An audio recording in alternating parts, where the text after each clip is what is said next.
자, 좋은 아침입니다. 1월 28일 보타코의 보험 재테크 이슈 시작합니다. 반려동물은 재산인가요? 인격체인가? 이번에 보험업법 개정안에서는요, 반려동물 보험을 제3보험으로 분류했습니다. 이 기사부터 좀 보도록 하고요.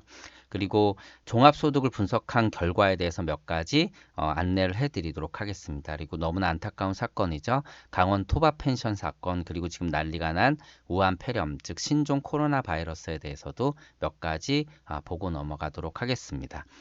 자, 반려동물은요, 사실 아직까지는 이제 물건으로 판단이 되고 있습니다. 민법상에서는요, 어, 동물이 타인에게 손해를 가하면요, 동물의 점유자, 즉 주인이 손해를 배상할 책임이 있다고 규정하고 있습니다. 그래서 동물을 사람의, 즉 점유자의 관리 대상으로 보고 있는데, 이번에 보험업법에서는요, 반려동물 보험을 제3보험으로 분류했습니다.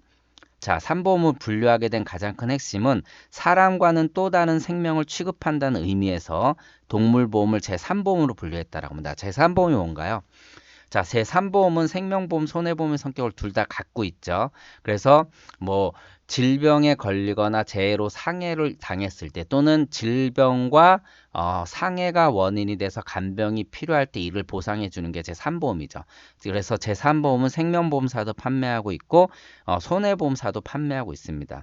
결국은 반려동물 보험을 제3보험으로 분류한다라는 것은 생명보험사에도 판매할 수 있다는 얘기고, 생명보험사에서도 반려동물을 판매한다라는 것은 결국 이 시장이 좀 더 치열해질 것으로 보이고 있다라는 겁니다. 그래서 생명보험사에서 어떻게 반려동물 보험을 만들어서 판매할지는 아직 이제 확정되진 않았지만 앞으로 좀 기대가 되는 부분이라고 좀 볼 수 있고요. 이렇게 변화가 또 생기면 뭐 물론 무조건 그런 건 아니겠지만 시장에서의 어떤 동물에 대한 이제 반려견이나 반려묘에 대한 어떤 평가나 또는 보상, 이런 것들의 기준들의 변화도 좀 만들어질 것으로 좀 예상을 하고 있습니다. 자, 종합소득을 분석을 해봤습니다. 2017년도 귀속분에 대해서 분석을 해봤는데, 일단 서울 같은 경우는요, 상위 10%, 하위 10%가 194배나 달한다고 합니다. 엄청 격차가 크죠. 뭐 다시다시피 종합소득이라는 거는 뭐 이자소득, 배당소득, 부동산소득, 사업소득, 근로소득, 기타소득을 다 합친 것으로 보이고, 합친 것을 보고요. 여기서 이제 근로소득과 종합소득을 좀 비교 분석한 건데, 가장 두 번째로 컸던 게 제주도고, 그다음에 가장 작은 게 강원도인데, 강원은 상위 10%와 하위 10%의 차이가 106배였다라고 합니다.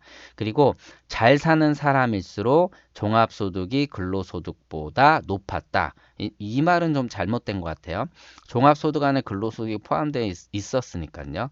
물론 여기에 뭐 종합소득이 마이너스 된 것도 있으니까 이걸 포함해서 이렇게 표현했는지는 모르겠지만, 물론 무튼 종합소득이 근로소득보다 높았던 반면 못 사는 사람은 근로소득이 종합소득보다 높게 나타났다. 그러니까 다시 말하면은 잘 사는 사람들은 근로소득 위에 다른 소득이 좀 많았던 것으로 보이고, 못 사는 사람들은 근로소득이 다른 소득에 비해서 높았다. 즉 다른 소득은 거의 없었다라고 판단이 되는 거죠. 그리고 또 그 하위를 보면 하위 10%의 연간 평균 소득은 234만 원인데, 종합소득 하위 평균 10%는 116만 원입니다. 이는 다시 말해서 하위 소득자들은 근로소득이 높았다는 얘기고, 그 원인은 당연히 최저임금이 적용되기 때문인 거죠. 종합소득 쪽엔 최저임금이 적용되지 않기 때문에 결국 이런 차이가 만들어진 것으로 보입니다. 뭐 무튼 양극화가 더 심해지고 있고 앞으로 더 심해질 것으로 보고 있습니다.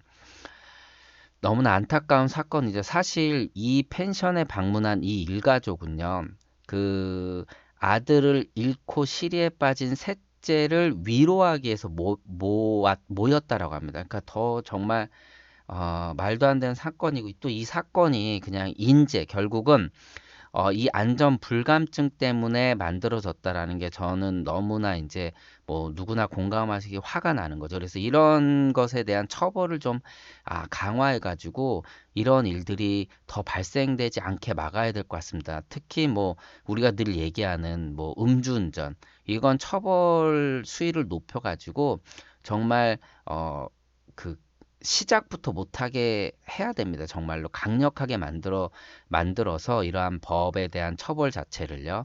그래서 뭐 폭발이 두 차례 있었고 LPG 폭발, 그 다음에 뭐 가스레인지 폭발, 그리고 가스레인지 성해가 발견된 것으로 보아서는 거기서도 누출이 있었던 것으로 좀 보고 있는데, 무튼 아직 확실하게 결과가 나온 건 아니지만, 무튼 불법 궤도에서 무등록 영업을 했고, 또 인덕션 레인지를 바꿔가는 과정에서 이러한 사태가 발생됐는데, 무튼 핵심은 이 안전에 대해서 굉장히 이 불감증이 심합니다. 그러니까 이런 부분에 대해서는요, 정말 처벌 수위를 높여서 강력하게 규제를 하고요. 이런 일들이 발생되지 않도록 해야 될 필요가 있을 것으로 좀 보입니다.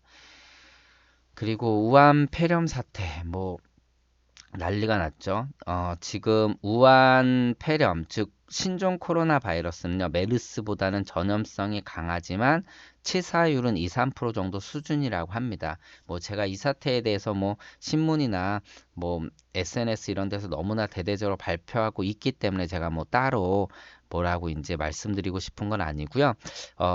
세 번째 환자가 보니까 6일간 강남 일산 식당 오가면서 74명과 접촉했다라고 합니다. 이게 가장 많이 이제 전염될 수 있는 게 그 침으로 이제 전염이 되는 거죠. 이걸 이제 여기선 뭐 전문 용어로 비말이라고 하는데, 무튼 핵심은 감염되지 않아야 된다라는 거. 그러기 위해서는 어, 뭐 마스크를 쓰거나, 그리고 위생을 잘 관리할 필요가 있다라고 봅니다. 그래서 결과적으로는 예방이 가장 큰 핵심이기 때문에 예방에 특히 주의를 하실 필요가 있고, 신문 기사를 잘 접촉하시면서 이러한 그 기사를 통해서 혹시나 내가 접촉될 가능성이 있었는지를 판단을 해서 조심할 필요가 있고, 그렇다면 빨리 미연에 방지할 필요가 있을 것으로 보기 때문에 제가 좀 기사를 좀 갖고 와봤습니다. 아무튼 건강이 최고고요.